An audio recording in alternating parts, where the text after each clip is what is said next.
Hello, amazingly intelligent class of 2020. We are going to go ahead today and look at 8.3, the second part. We will be doing the antiderivative or finding that integration of sine and cosine. One thing that I think is pretty wild, our calculus book had the first half of the year, let's just do lots of derivatives. Then we hit the middle of the year and they're like, let's do antiderivatives. Then they get into trig and they're like, hey, let's do derivatives and integrals of sine and cosine in one section. So it's kind of wild. So yesterday we went forward, we found the derivatives. Today we're going to go ahead and work backwards. So just as a reminder of what happened yesterday, the derivative of the sine is a cosine. The sine stayed the same. So the derivative of a positive sine is a positive cosine. The derivative of a positive cosine, the sign switched and it becomes a negative sine of t. So we're actually going to go backwards. So we'll start off saying, okay, what is the antiderivative of a cosine of t? So if I have a cosine of t, if I'm working backwards, the antiderivative of the cosine of t is the sine of t plus c. Remember, when you're doing antiderivatives, we are not sure if there was a constant or not, because a derivative of a constant would have been 0. So you always want to make sure that you add plus c. Now if I'm starting with the sign, but notice the sign is different, meaning positive or negative on the sine function. Okay, so if I am going from the sine backwards, we have to make sure we include that negative. So it's negative cosine of t plus c. So here are our two basic integral functions or properties. If you take the antiderivative of a cosine of t dt, the antiderivative of a cosine is a sine. Don't forget plus c. If you take the antiderivative of a sine, it is a negative cosine. Okay, so again, it's going to be opposite of derivative because we're going backwards. If you take the derivative of the sine is going to stay, so positive to positive. But the derivative of a cosine to the sine, it switches. So when you're going backwards, cosine keeps the same sign, meaning positive or negative, but the sign going backwards is going to switch. So main thing is make sure you know this and you're going to be good to go.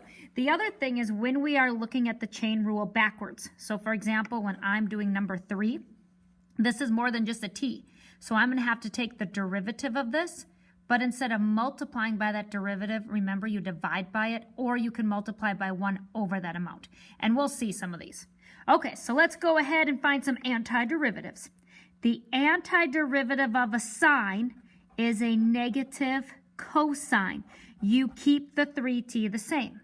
Now you find the derivative of 3t, which is 3.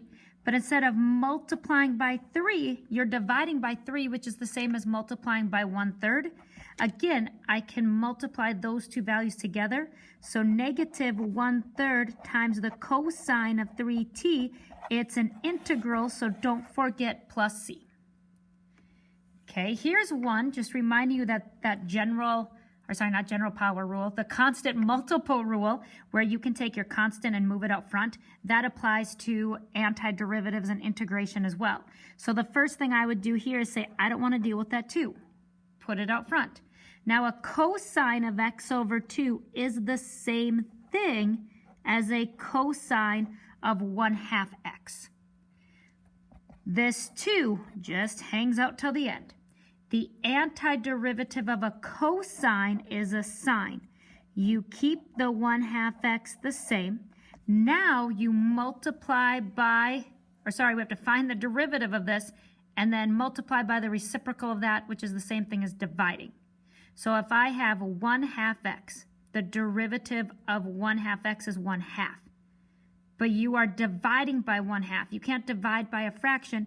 You multiply by the reciprocal. Okay, so again, just because that kind of is worded weird. So I have the 2 up front.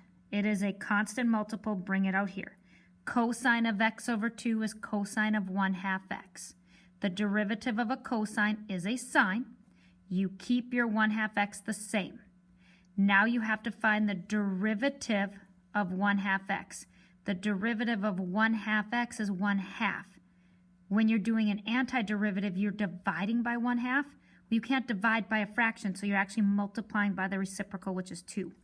I can multiply those two values together, so I'd have 4 times the sine of 1/2 x, or x over 2, plus c. Okay, we have a few more just to make sure we've got it. Again, constant multiple rule. Don't worry about that 3 right away. Bring that out front. That way I can find the antiderivative of just the sine of 3x dx. 3 just hangs out front. The antiderivative of a sine is a negative cosine. You keep the 3x the same. Now you find the derivative of 3x and you divide by it. The derivative of 3x is 3. The same as dividing by 3 is multiplying by 1/3 because the 3 is on the bottom. I can combine these two as well as the negative because it's out front of the cosine.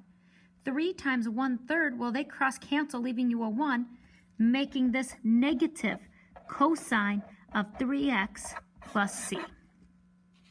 A few more.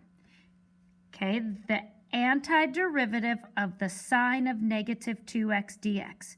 The antiderivative of the sine is the negative cosine. You leave that negative 2x the way it is for now. Now you find the derivative of negative 2x, it's negative 2. You divide by that or multiply by the reciprocal, because multiplying by negative 1/2 is the same as dividing by negative 2. Anything that's out front or not connected to the trig function, you can multiply together. So here, negative times a negative is going to become a positive. I can have 1/2 out front, the cosine of a negative 2x plus c. Okay, now the next one. This is where they're going to try to start freaking you out. If you look at this, like it's enough to like make your eyeballs switch sockets. But just look at it as one piece at a time. Remember, you can separate these things. I can take this 2 out front, then take the integral of the sine of 3x dx. Plus, you don't have to do the quotient rule or anything like that here because it's just a number on the bottom. I can pull out a 1/2, then it's the antiderivative of the cosine of 2x dx. So again, if you get something like this, take a really big breath. I promise you're going to be okay. Go ahead, separate it into 2. The number's out front. Here, the 2 comes out front. The sine of 3x dx.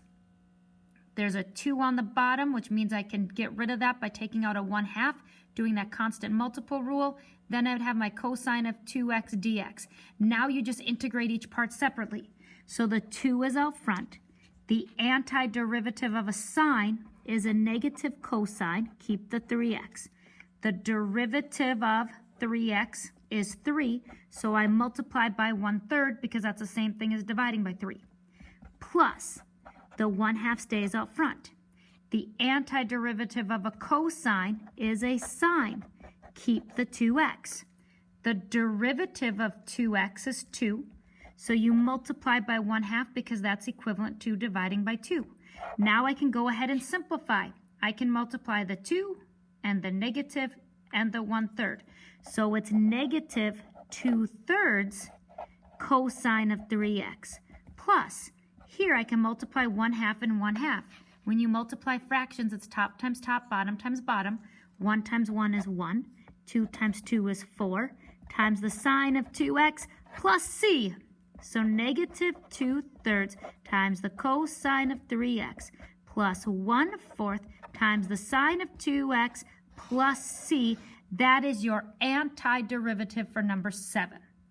One more where we're going to go ahead and take that into pieces. And you guys, that's it for our second day. I just did 8 because going backwards, it's very similar to going forwards. It's just kind of that switch in the mind and making sure that you add c to the end. Okay, but let's look at number 8. There are 2 different terms. Think of this as 2 separate integrals. So the antiderivative of the cosine of 2x dx plus the antiderivative of 3 dx. The antiderivative of a cosine is a sine. Keep 2x the same, multiply by the derivative of 2x. The derivative of 2x is 2, divide, which is the same as multiplying by 1/2, plus this is 3 times x to the power of 0. So when I'm doing an antiderivative, I add 1. So I would have 1, divide it, 3 divided by 1 would be 3, you'd have the x. So simplified, I can take the sine of 2x times 1/2, it's 1/2 times the sine of 2x plus 3x plus c. So that is the second part, 8 examples of how you do antiderivatives of functions that contain both the sine and the cosine. Again, this is a suggested assignment. Just good practice. There's only 7 questions, and these are the types of questions that I will be answering on those optional Zoom calls. So if you are doing the suggested assignments and you get stuck, definitely hop on one of those Zoom calls and say, hey, Becker, let's do number 45 together. I would be happy to do that with you as I normally would. You are not in this alone. I will help you in any way I possibly can. I hope you're having an awesome day today, and I will talk to you again tomorrow.